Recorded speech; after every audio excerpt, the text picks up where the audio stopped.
Hi everybody, this is Rob Gibson, and I am going to be taking you through a quick overview of Blackboard Ally. This is a new product we're going to be rolling out across campus on December 2nd. We thought this video might be a little bit more efficient and convenient for you than trying to meet in a webinar or a face-to-face session. So this product has kind of a funny name, Ally, or sometimes you see it looks like A11Y. This is how the disabled community abbreviates the word accessibility. There are 11 characters between the letters A and Y. And so you see the term ally used quite frequently among the disabled. So this is a product that is going to support not only the disabled community, but also students who have any number of different sorts of learning disabilities, physical disabilities, could also impact or help students who are English as a second language learners, that type of thing. So a lot of benefits for a lot of different types of students. So we have created a Canvas course site, and we are going to be loading people into this so they can kind of go in and play with some of the files and get some of the resources and so forth. So you can take a look at this at your own convenience. It will appear on your Canvas site, and you can go in and see what's there. We don't have many things turned on. Most everything is available inside the modules. There's a getting started checklist, a little bit more about Ally here. There's an overview. There's information and resources for faculty, for students. You can learn more about the student experience in this information area here. I won't go through all of these in this short webinar, but you can take a look at these on your own time. Some accessibility resources and some Ally practice files down here. And then there's some additional resources. We put some Microsoft templates out here, which also may be of value to you. So for the faculty who are watching this webinar, you'll want to check out this particular area.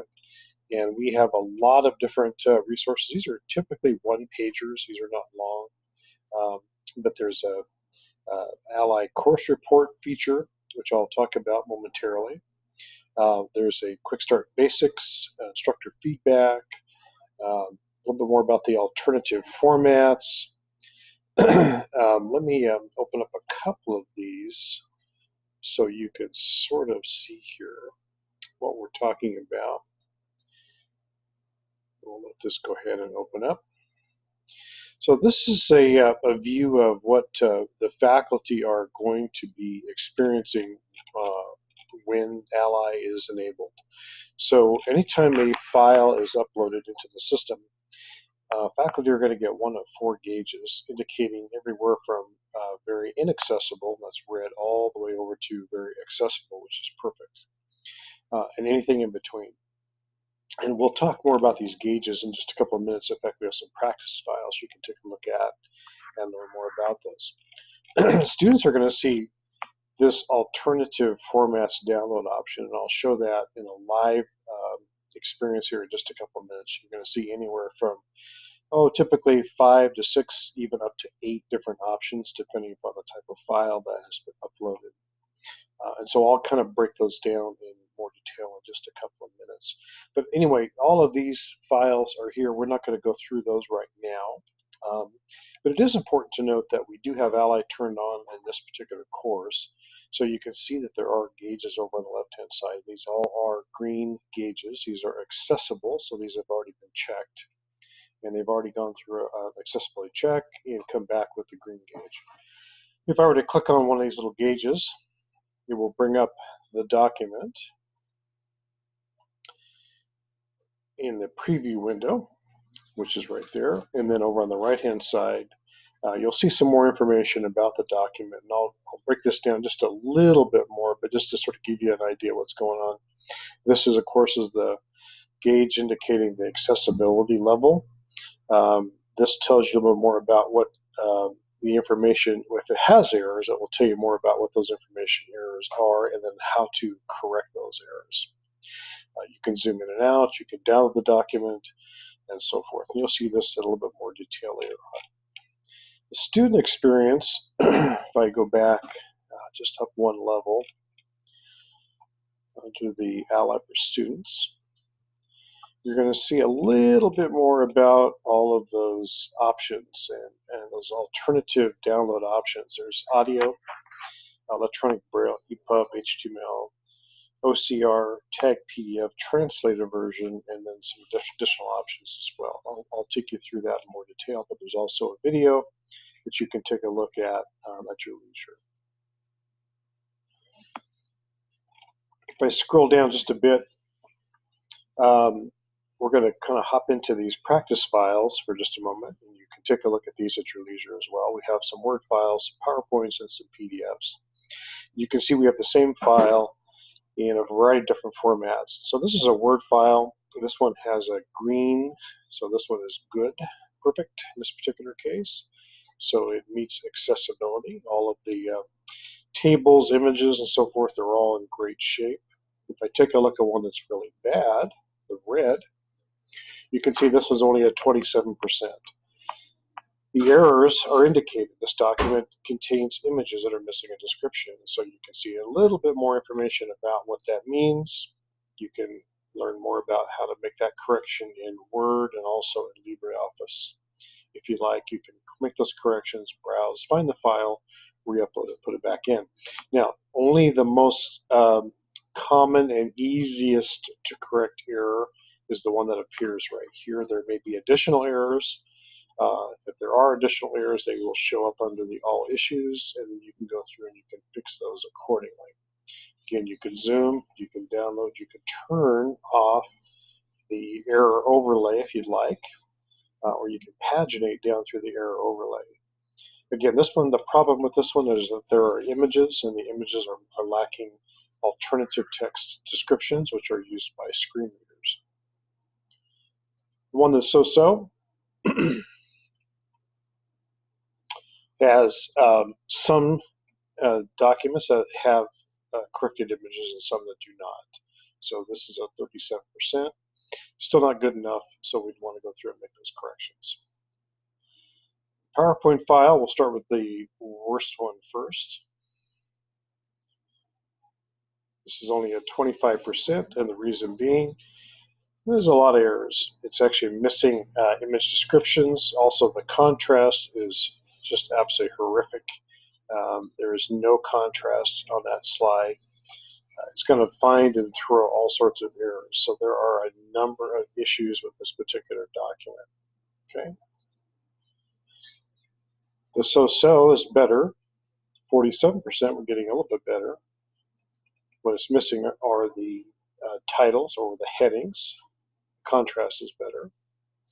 And finally, the one which is in good shape has titles, headings, and also great contrast. So it's, and also all the documents, the images rather, have text descriptions. PDFs are a little bit different. These are files that take a little bit more work to make accessible. They're not quite as easy.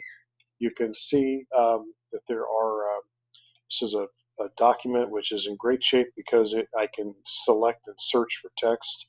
This has been OCR'd. It's an optical character recognition. So all of that text is changeable, searchable, and so forth and so on. If we see one that is not, we could take a look at this one, which is a 6%. This one is essentially a scan image. I can't highlight text. I can't search for text. It's just basically coming up as an untagged PDF. You have to tag images to actually make them accessible. And so this will actually tell you how to go about tagging a PDF inside of Adobe Acrobat.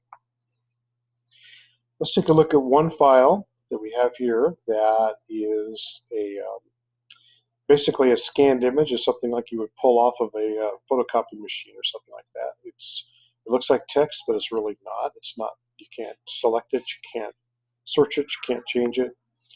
So now we're going to show you what the students can do. They can come over to this little arrow. By the way, the students don't see the gauges, only the faculty do, but the students can come over to alternative formats. They can choose any of the alternative formats.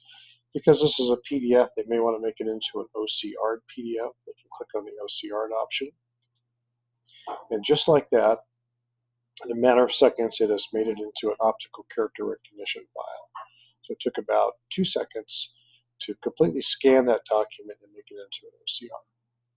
One of the more popular file formats, however, is actually, believe it or not, the audio file, because it creates an MP3 that can be loaded onto a headset and played on the go. So this is that PowerPoint presentation converted into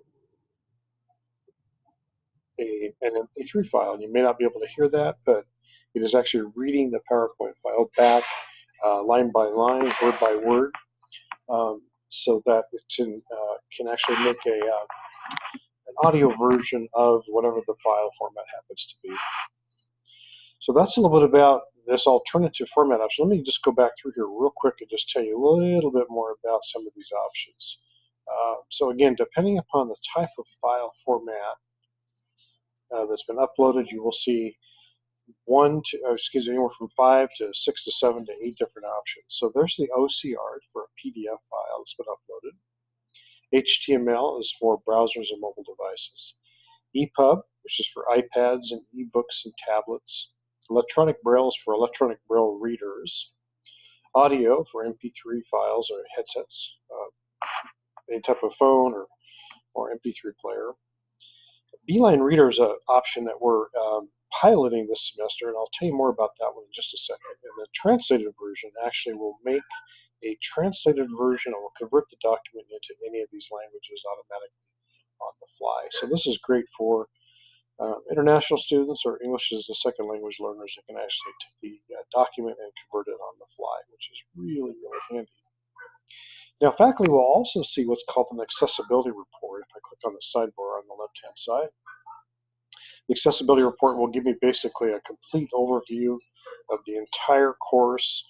This one happens to be at 95%. That's pretty good. It's not perfect, but there are still some issues, and we left these out there intentionally so you can see them. You can see that there are 9 issues that we could fix very easily. These are very low scoring that didn't do very good. So this PowerPoint is a low scoring. And these are probably the documents that we left in intentionally with these errors. In fact, I'm sure that's what they are. So as a result, the whole course came up rather low because of the files that we uploaded that had errors in them. If I go back to the overview, you can see that there are 68 images, 51 page files, 24 PDF files, 17 assignments, 10 Word documents, and so forth and so on. And you can actually get a little bit better detail of all of those documents and where there are errors. And you can remediate right inside of the report if you prefer. So you can remediate either at the individual item level, or you can do it through this overview if you prefer. So if I scroll down a little bit below, you can see that there's individual issues. I can get a little bit more of a detail. This one has contrast issues, as you can see. And so I can go through and fix those. So it tells me what the file is, the number of issues in that file, and so forth. All of that is related to this overview. There are 5 issues with low scoring content. Again, there is no doubt in my mind these are the ones that we intentionally uploaded with those errors. So that's all under this feature called the accessibility report. Again, the students will not see this. This is only a faculty-facing feature. The last thing I want to show in this short video is Beeline Reader. And Beeline Reader is kind of an interesting little tool. I'm going to skip ahead here and type in Beeline Reader. We're going to go to their website. We were selected to pilot test this for the next 6 months. And this is the way Beeline Reader looks. This is their web page. But you can see what it does is it actually changes the color of text on a line. It gradiates it from one color to another. You can see it's going from black to blue, blue back to black, black to red, and so forth. And what this does is it helps improve reading speed and comprehension, this color coding, believe it or not, because this is when your eye gets all the way over to the end of a line, it has to do what's called a sweep, which means it has to come all the way back to the beginning of the next line and so forth. By color coding it, it actually is a sort of an eye trick. it helps your eye maintain its continuity on the next line, because the blue stays with the blue, and then as you go to the black stays with the black, and then as you come to the third line, the red stays with the red, and so forth. And this company has conducted multiple studies, and they have found that through all of their studies and research that they have done, that this product has significantly improved reading speed and comprehension.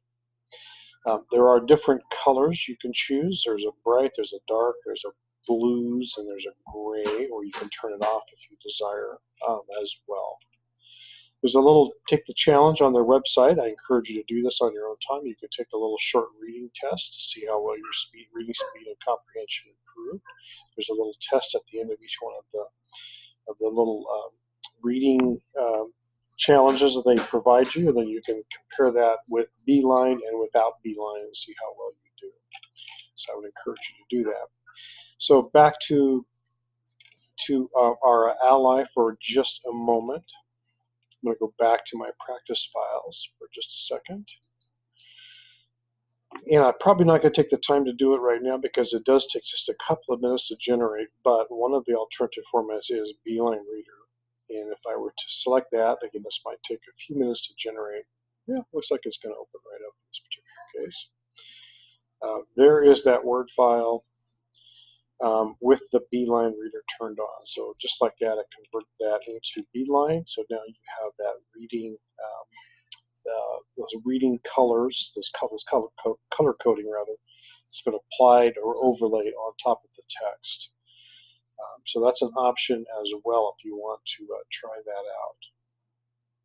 So that's, again, a little bit of overview. I'm not going to go through in great detail and show you all the different parts and pieces of the website. You can take the course site rather, you can take a look at that on your own time if you prefer.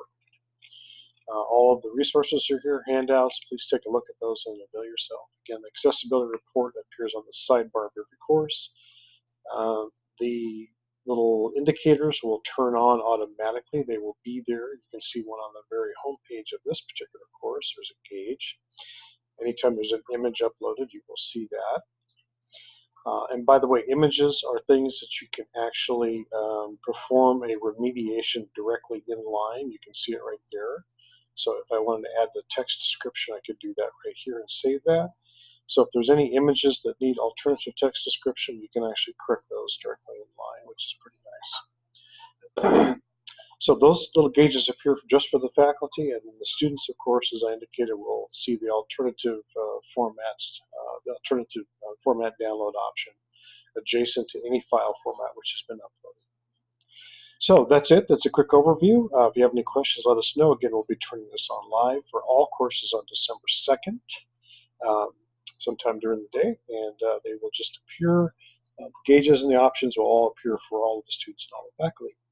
We look forward to hearing from you about your Ally experience, both the rest of this semester and next semester as well.